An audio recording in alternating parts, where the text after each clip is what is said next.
Hi guys, welcome to my vlog. So, alam niyo ba guys, isa sa mga parang naging hobby ko, pinagkakabalahan ko dito sa Taiwan, syempre gumagala. And kasabay na nun is nagko-collect ako ng mga stamp. So sa bawat lugar na nagagalaan ko guys, nagko-collect ako ng mga stamp. So ipapakita ko sa inyo guys. Like for this example, nandito ko even sa mga train station guys, merong mga stamp din. So dito ako sa PHSR station. So ito yung aking stamp guys. Ayan yung na-collect ko dito sa TSHR. Tsaka itong isa, ayan. Marami yan dito guys sa bawat lugar na mapupuntahan nyo. Ayan si kuya o naman, nagko-collect din. Laki ng parang pang grade 1. Oh, ganda, di ba?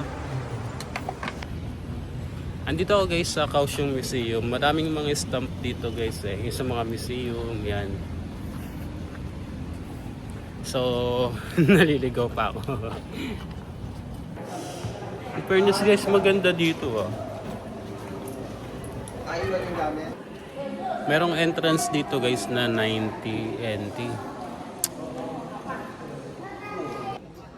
Ito yung loob niya guys.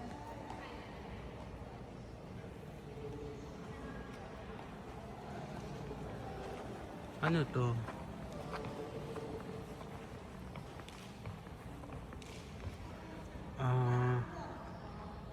Parang spider. Ayun, unggoy.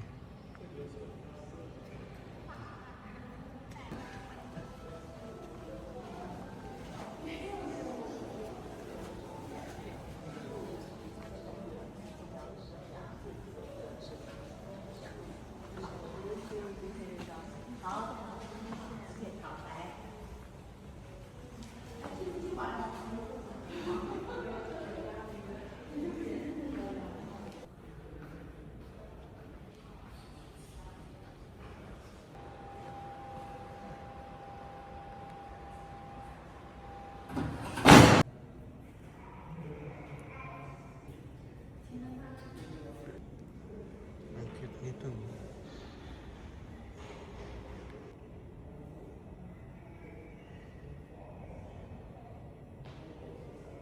Tingin nakabantay sa akin.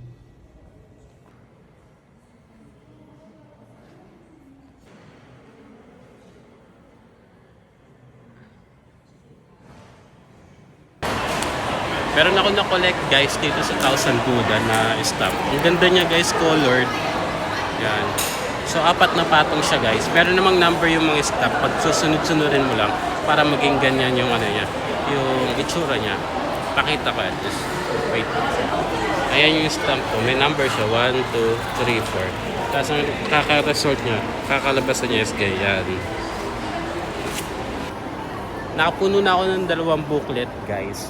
So, this is my 3rd booklet of stamp. Kakagala dito sa Taiwan. Nakakatuwa lang guys kasi parang mo na rin siya, part of your adventure sa gala-gala. Ayun yung Buddha na malaki. Yung mga maliliit.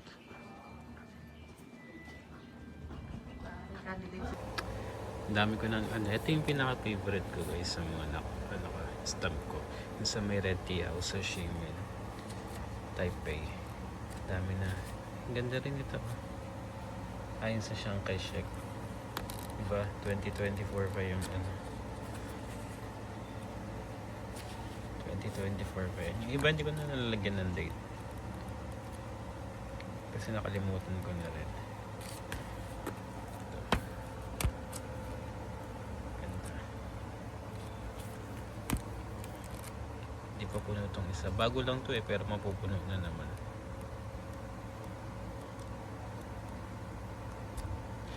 Guys, magandang remembrance to guys kapag mag-tour kayo dito sa Taiwan or kung dito man kayo nag-work. Yun lang, bye bye.